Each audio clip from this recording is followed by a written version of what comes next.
नमस्कार दोस्तों। आज हाजिर हूँ आपके साथ आपके अपने चैनल मेडिकल पाठशाला पे। आज हमारा टॉपिक क्या है? OT complex. ओटी कॉम्प्लेक्स होता क्या है, सबसे पहले हम ये चीज़ें समझेंगे। ओटी कॉम्प्लेक्स में हम ये देखेंगे ओटी क्या होता है, ओटी में कैसे काम होता है, ओटी को जो सारे रूम्स होते हैं जो वहाँ पे डिस्ट्रीब्यूट होते हैं वो किस पर्पस से होते हैं, और उसमें क्या क्या काम होते हैं, और कितने जोन्स में ओटी को डिवाइड किया जाता है, और वहाँ पे जो लोग काम कर रहे हैं उनका काम कैसे चलता है। ये सारी चीज़ें हम ओटी कॉम्प्लेक्स के अंदर समझेंगे। तो आइए स्टार्ट करते हैं ओटी कॉम्प्लेक्स को। तो सबसे पहले हम देखेंगे कि ओटी कॉम्प्लेक्स में हमें पढ़ना क्या है। तो इसी के साथ देखते हैं। सबसे पहले हम इंट्रोडक्शन सीखेंगे। इंट्रोडक्शन में आप समझेंगे कि ओटी कॉम्प्लेक्स है क्या। फिर डिज़ाइन एंड लेआउट, कैसे उसकी डिज़ाइन होती है, क्या उसकी रूपरेखा होती है, ये चीज़ें समझेंगे। फिर आपका आएगा room in OT complex. OT complex में जो रूम्स हैं वो कितने रूम्स होते हैं, क्या यूज़ होता है उनका, ये सारी चीज़ें। फिर आते हैं इंफ्रास्ट्रक्चर कैसा बना होता है, इसेंशियल इक्विपमेंट्स देखेंगे जो वहाँ यूज़ हो रहे हैं। सेफ्टी एंड स्टेरिलिटी मेजर्स समझेंगे। वर्क फ्लो क्या काम होता है, कैसे होता है, ये ओटी कॉम्प्लेक्स में हम समझेंगे। देन आपका आ जाता है स्टाफ रोल्स। स्टाफ जो काम कर रहा है, वहाँ पे स्टाफ है, उनके क्या रोल्स एंड रिस्पॉन्सिबिलिटीज़ हैं, सबके अलग अलग डिवाइड होते हैं, वो चीज़ें समझेंगे। फिर आते हैं चैलेंजेस, ओटी में क्या चैलेंजेस होते हैं, और देन कंक्लूज़न। तो सबसे पहले हम इंट्रोडक्शन में समझ लेते हैं क्या होता है। जैसा कि मैं पहले ही बता चुका हूँ, ओटी में जो भी काम हो रहा है, कैसे हो रहा है, क्या चीज़ें होती हैं, ये सारा जो भी है ये आपका ओटी कॉम्प्लेक्स के अंतर्गत आता है। तो समझ लेते हैं जो लिखा है। An operation theatre OT complex is a specially designed and controlled area in a healthcare facility where surgical procedures are carried out. The complex integrates various specialized space, equipment, and system to maintain sterility, safety, and efficiency. तो हमें समझना यही है कि जो OT है वहाँ पे हम ये पहली बात तो ये हमारा सबसे मोस्ट इम्पॉर्टेंट जो भी है मेडिकल लाइन का एक पार्ट होता है, जहाँ पे हम ऑपरेशंस या सर्जरीज करते हैं। और ये एक कंट्रोल्ड वे एरिया होता है जहाँ पे हर किसी को अलाउ नहीं होता है। वहाँ पे कुछ स्पेशल लोग ही जा सकते हैं, या जो लोग वहाँ पे काम कर रहे होते हैं वही लोग जा सकते हैं। वहाँ जो स्पेशलाइज्ड इक्विपमेंट्स यूज़ होते हैं, वहाँ पे सेफ्टी होती है, स्टेरिलिटी मेंटेन रहती है, ये सारी चीज़ें। क्या ऑब्जेक्टिव हैं इसका ओटी कॉम्प्लेक्स का? तो सबसे पहले देखिए, जो कि मैं बता चुका हूँ, इंश्योर पेशेंट सेफ्टी। पेशेंट की सेफ्टी को मेंटेन किया जाता है, स्टेरिलिटी को मेंटेन किया जाता है। फैसिलिटेट सर्जिकल प्रोसीजर्स, मतलब सर्जिकल प्रोसीजर्स को डन किया जाता है। उसके बाद हम समझेंगे उसकी डिज़ाइन कैसी होती है, लेआउट क्या होता है। तो जैसा कि दिखाया है इस पिक्चर में, देख लीजिए कितना अच्छा साफ़ सुथरा ओटी कॉम्प्लेक्स है या ओटी रूम है। The OT complex is divided into zones and maintain sterility and minimize contamination risk. मतलब ओटी को अलग अलग जोन्स में डिवाइड कर दिया गया है, क्योंकि अगर हम अलग अलग जोन्स में डिवाइड नहीं करेंगे तो होगा यही कि जो गंदगी है वो हमारी ओटी के अंदर ही रहेगी, तो इन्फेक्शन होगा जिससे पेशेंट को रिस्क होगा, और बहुत सारे रिस्क ऐसे होंगे जो हमें पता नहीं होंगे बट वो बाद में रिस्क सामने आएंगे। तो इसलिए उसको अलग अलग जोन्स में डिवाइड किया जाता है, जिसमें 3 जोन्स दिए गए हैं। सबसे पहले आपका आता है स्टेरिलिटी जो सॉरी आउटर जोन। फिर आता है रिस्ट्रिक्टेड जोन। फिर आता है सेमी रिस्ट्रिक्टेड जोन। तो आउटर जोन में आपका चेंजिंग रूम, जिसमें जो सारी सारी आपकी पेशेंट वेटिंग एरिया हो गया, आपके इंचार्ज का रूम हो गया या स्टाफ रूम, जो भी सारी चीज़ें हैं वो आपकी आ जाती हैं आउटर जोन में। सेमी रिस्ट्रिक्टेड जोन में आपका आएगा scrub area, corridors and leading to the OT, OT को जाने वाला रास्ता, वहाँ का थोड़ा सा एरिया, और स्क्रब जहाँ पे आप हैंड वॉशिंग परफॉर्म करेंगे वो एरिया, ये सारी चीज़ें आती हैं सेमी रिस्ट्रिक्टेड जोन में, क्योंकि वहाँ पे कोई और जा नहीं सकता, पेशेंट के साथ वाला ये लोग नहीं जा सकते। फिर आता है रिस्ट्रिक्टेड जोन, जहाँ पे बिल्कुल कोई और पर्सन जा ही नहीं सकता, सिर्फ उसको प्रॉपर फॉलो करके जाया जाता है चीज़ें, जैसे गाउन पहनना, ओटी के कपड़े चेंज करके जाना होता है, मास्क कैप, ये सारी चीज़ें फॉलो करके, वो तो रिस्ट्रिक्टेड एरिया हो गया, वो जोन हो गया आपका, जिसमें स्टरलाइजेशन एरिया होता है और डिस्पोजल एरिया, ये सारी चीज़ें होती हैं। फिर आते हैं नेक्स्ट पे आपका रूम्स इन ओटी कॉम्प्लेक्स। कौन कौन से रूम्स होते हैं समझ लेंगे। सबसे पहला ऑपरेटिंग थिएटर, मतलब जहाँ पे ऑपरेशन हो रहा होता है, जहाँ ओटी टेबल होती है वहाँ पे। प्रिपरेशन रूम, ओटी से पहले पेशेंट को प्रिपेयर किया जाता है, पेशेंट का पार्ट प्रिपेयर किया जाता है, कैनुलाइजेशन किया जाता है, कैथेटराइजेशन किया जाता है, ये सारी चीज़ें जहाँ पे हो रही होती हैं वो होता है प्रिपरेशन रूम। फिर एक होता है स्क्रब एरिया, जहाँ पे हम हैंड वॉशिंग करते हैं या अदर चीज़ें, वो हो गया स्क्रब एरिया। फिर आता है स्टरलाइजेशन रूम, वहाँ पे सारी स्टरलाइज्ड इंस्ट्रूमेंट्स, गाउन्स, ग्लव्स, ये सारी चीज़ें आपको मिलेंगी, और उस एरिया में नॉर्मल ऐसे नहीं छुआ जा सकता है, वो वहाँ पे स्टेरिलिटी मेंटेन की जाती है प्रॉपर। फिर आते हैं रिकवरी रूम, जहाँ ऑपरेशन के बाद पेशेंट को कुछ समय के लिए रोका जाता है, देखा जाता है कि तुरंत कोई कॉम्प्लिकेशंस तो नहीं हो रहे हैं, ये सारी चीज़ें आपका आ जाता है रिकवरी रूम में। फिर आता है स्टोरेज रूम, जहाँ पे सारा आपका सामान स्टोर किया जाता है, वो होता है स्टोरेज रूम। फिर अगला देखते हैं इंफ्रास्ट्रक्चर क्या होता है। वेंटिलेशन सिस्टम होता है, टेम्परेचर एंड ह्यूमिडिटी कंट्रोल रहता है, लाइटिंग, वॉल्स, डोर, सब इसका स्पेशलाइज्ड बना होता है।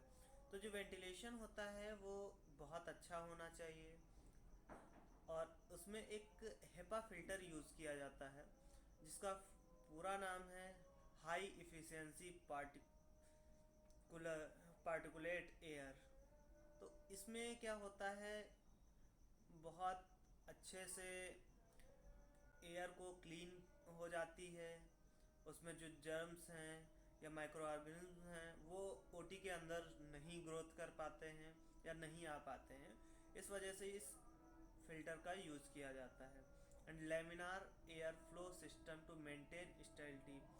अच्छा, जो अगर हम ओटी की बात कर रहे हैं तो ये चीज़ें सामने आएंगी कि अगर वहाँ स्टेरिलिटी है तो वहाँ उस रूम की भी तो स्टेरिलिटी होनी चाहिए। तो उसको स्टरलाइज करने के लिए आजकल जो नए तकनीक्स आ रही हैं उसी में एक है लेमिनार एयर फ्लो। इसको हम आगे किसी वीडियो में समझ लेंगे। तो इसमें होता है वेव्स के द्वारा जो है ओटी को स्टरलाइज किया जाता है। अगर पुराना मेथड देखें तो उसके लिए फ्यूमिगेटर यूज़ किया जाता था, तो उससे हम अभी तक जो है ओटी को स्टरलाइज करते थे। जो मॉडर्न ओटी आ रही हैं मॉडर्न टेक्नोलॉजी में लेमिनार फ्लो एयर फ्लो का इस्तेमाल किया जाता है। टेम्परेचर कितना होना चाहिए, 18 से 24 डिग्री, और या फिर फ़ारेनहाइट में कहें तो 65 टू 75 डिग्री फ़ारेनहाइट। ह्यूमिडिटी कितनी होनी चाहिए, 40 से 60%। लाइटिंग जो होती है, लाइटिंग ऐसी होती है वहाँ की जेनॉन की बनी होती है, और मेन उसका पर्पस होता है इस टाइप से बनी होती है कि उसकी शैडो आपकी नहीं बनती है, तो इसलिए वो लाइटिंग भी इम्पॉर्टेंट है। वॉल्स कैसी होनी चाहिए, स्टेनलेस स्टील की या एल्युमिनियम की होनी चाहिए, और उस पर एंटी बैक्टीरियल या एंटी फंगल का पेंट होना चाहिए, ताकि वहाँ पे कोई भी बैक्टीरिया ग्रोथ ना कर सके या रुक ना सके। फिर आते हैं डोर्स, स्लाइडिंग डोर्स होने चाहिए, जिससे कि अगर अगर जो है डॉक्टर हैंड वॉश करके आ रहे हैं, सर्जिकल हैंड पासिंग करके आ रहे हैं तो बहुत आसानी से पैरों से या अदर चीज़ों से खुल सके डोर, क्योंकि हैंड स्टेलाइज होते हैं उस टाइम। नेक्स्ट देखते हैं एसेंशियल इक्विपमेंट्स, क्या इक्विपमेंट्स यूज़ होते हैं। तो सर्जिकल इक्विपमेंट्स में बहुत सारे इंस्ट्रूमेंट यूज होते हैं, जैसे कि ये दिखाया जा रहा है, कुछ के नाम दिए गए हैं, स्कैल्पल्स, फॉरसेप्स, ठीक है, किडनी ट्रे, ये सारी चीज़ें यूज़ होती हैं। ये टेबल भी यूज़ होती है। मेडिकल डिवाइसेस में एनेस्थीसिया मशीन आपको मिलेगी, मॉनिटर्स मिलेंगे, कॉटरी मशीन भी होती है और बहुत सारी मशीनें यूज़ होती हैं एक्सेट्रा। इमेजिंग में आपका सी आर्म होगा और या पोर्टेबल एक्सरे हो सकता है अगर ज़रूरत होती है उस ओटी में फिर आपका आगे देखते हैं सेफ्टी एंड स्टेरिलिटी मेजर्स क्या होते हैं। इन्फेक्शन कंट्रोल सबसे पहला सेफ्टी फीचर है जो कि हमें ध्यान रखना है कि वहाँ पे इन्फेक्शन ना होने पाए।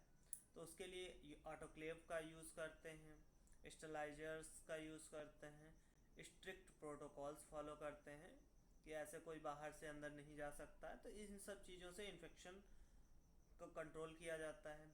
पीपीई यूज़ किए जाते हैं। पीपीई जैसे कि आप पढ़ ही चुके होंगे, नहीं जानते हैं तो पीपीई में आपका ग्लव्स, गाउन, मास्क, कैप, शू कवर्स, ये सारी चीज़ें आती हैं, इनको फॉलो किया जाता है। और वेस्ट का मैनेजमेंट प्रॉपर किया जाता है, ये नहीं कि कुछ भी कूड़ा कहीं भी डाल दिया, वो चीज़ें नहीं की जाती हैं। उसको बायोमेडिकल वेस्ट को मैनेज किया जाता है, उस प्रोसेस से उसको पूरा अच्छे से किया जाता है। फिर आते हैं वर्क फ्लो। वर्क फ्लो में मतलब आपका काम कैसे होता है ओटी कॉम्प्लेक्स में या ओटी में। तो ओटी में काम के लिए जो है आपका देखें तो सबसे पहले जो 3 फेज एक तरीके से होते हैं, pre surgery, surgery and post surgery. मतलब एक सर्जरी से पहले, देन सर्जरी के दौरान या फिर सर्जरी के बाद में। तो पहले क्या होता है, पेशेंट को प्रिपेयर किया जाता है, इक्विपमेंट स्टरलाइज किए जाते हैं, ये सारा चीज़ें होती हैं पेशेंट ये प्री ऑपरेटिव केयर में या प्री ऑपरेटिव चीज़ें हैं। फिर ड्यूरिंग सर्जरी क्या होता है, ऑपरेटिव प्रोसीजर चल रहा होता है, पेशेंट के ऊपर ऑपरेशन परफॉर्म हो रहा होता है, जिस चीज़ का ऑपरेशन करना होता है। फिर पोस्ट सर्जरी में क्या होता है, रिकवरी, मॉनिटर एंड वेस्ट, जो भी ऑपरेशन के दौरान वेस्ट निकल रहा है उस वेस्ट को मैनेज किया जाता है और पेशेंट को रिकवर किया जाता है एनेस्थीसिया से। तो इसको हम अगर एक फ्लो चार्ट से समझेंगे तो पेशेंट प्रिपरेशन सबसे पहले होती है, फिर entry into sterilise zone, patient sterilise zone में ओटी के अंदर जाता है, फिर सर्जरी परफॉर्म होती है और फिर पोस्ट ऑपरेटिव केयर, इन रिकवरी रूम में आपकी पोस्ट ऑपरेटिव केयर हो जाती है। उसके बाद अगली स्लाइड हम देखते हैं स्टाफ रोल्स। स्टाफ रोल्स क्या होता है, किसका क्या रोल होता है, जिसमें सर्जन होंगे, एनेस्थेटिक्स होंगे, नर्सेज होंगी और टेक्नीशियंस होंगे और फोर्थ क्लास वर्कर्स भी ऐड होंगे जिसमें। तो सर्जन का काम है सर्जरी करना, एनेस्थेटिक्स का काम है एनेस्थीसिया प्रोवाइड कराना, नर्सेज का काम है आपका जो डॉक्टर के साथ या सर्जन्स के साथ केस को असिस्ट कराना और बाकी चीज़ें। और टेक्नीशियंस का काम है मेंटेन इक्विपमेंट, जो भी मशीनें यूज़ हो रही हैं उनको सही से प्रोवाइड कराना, वहाँ की मशीनों की देख रेख करना। और फोर्थ क्लास वर्कर आपका आएगा जो भी बायोमेडिकल वेस्ट वहाँ से जनरेट हो रहा है उसको मैनेज करने के लिए, या अदर वर्क्स जो पेपर वर्क्स हैं, पेपर ले जाना है, लाना है, ये सारी चीज़ें करना जो है आपका फोर्थ क्लास में आ जाएगा। देन आगे आते हैं चैलेंजेस क्या होते हैं ओटी में। सबसे पहला चैलेंज होता है इन्फेक्शन को कंट्रोल करना, दूसरा होता है इक्विपमेंट मेंटेन करना, अगर इन्फेक्शन कंट्रोल नहीं हुआ तो स्टेरिलिटी मेंटेन नहीं होगी, इक्विपमेंट मेंटेन किया जाता है, अगर वो नहीं होंगे तो ओटी में ऑपरेशन कैसे परफॉर्म होगा। अगर आगे देखते हैं इफ़िशिएंट शेड्यूलिंग, तो मतलब अगर शेड्यूल्ड नहीं है तो भी दिक्कत है, कोई एक डॉक्टर लेके आ रहा है एक पेशेंट को, दूसरा डॉक्टर दूसरे पेशेंट को कह रहा है हम पहले करेंगे, तो इसलिए पहले से उसको शेड्यूल भी किया जाता है कि कब हमें कौन सी सर्जरी परफॉर्म करनी है। इमरजेंसी ओटीज़ को छोड़ के बाकी सारी जो इलेक्टिव ओटीज़ होती हैं उनका हर केस की डिटेल में कितने घंटे केस चलेगा, क्या चीज़ें, ये सारी चीज़ें डिफाइंड पहले से होती हैं। फिर ट्रेनिंग एंड प्रोटोकॉल अधेरेंस, मतलब जो भी स्टाफ वहाँ का है उसको ट्रेनिंग्स देनी है, सेफ्टी जो है सेफ्टी के बारे में बताना है, प्रोटोकॉल्स बताने हैं, गाइडलाइंस फॉलो करानी है, ये सारी चीज़ें होती हैं। फिर आते हैं अब निष्कर्ष क्या निकला इसका, हमने जो पढ़ा उसका क्या था। A well designed and managed OT complex not only support life saving procedures but also reflect the commitment of a health care facility to excellence in patient care.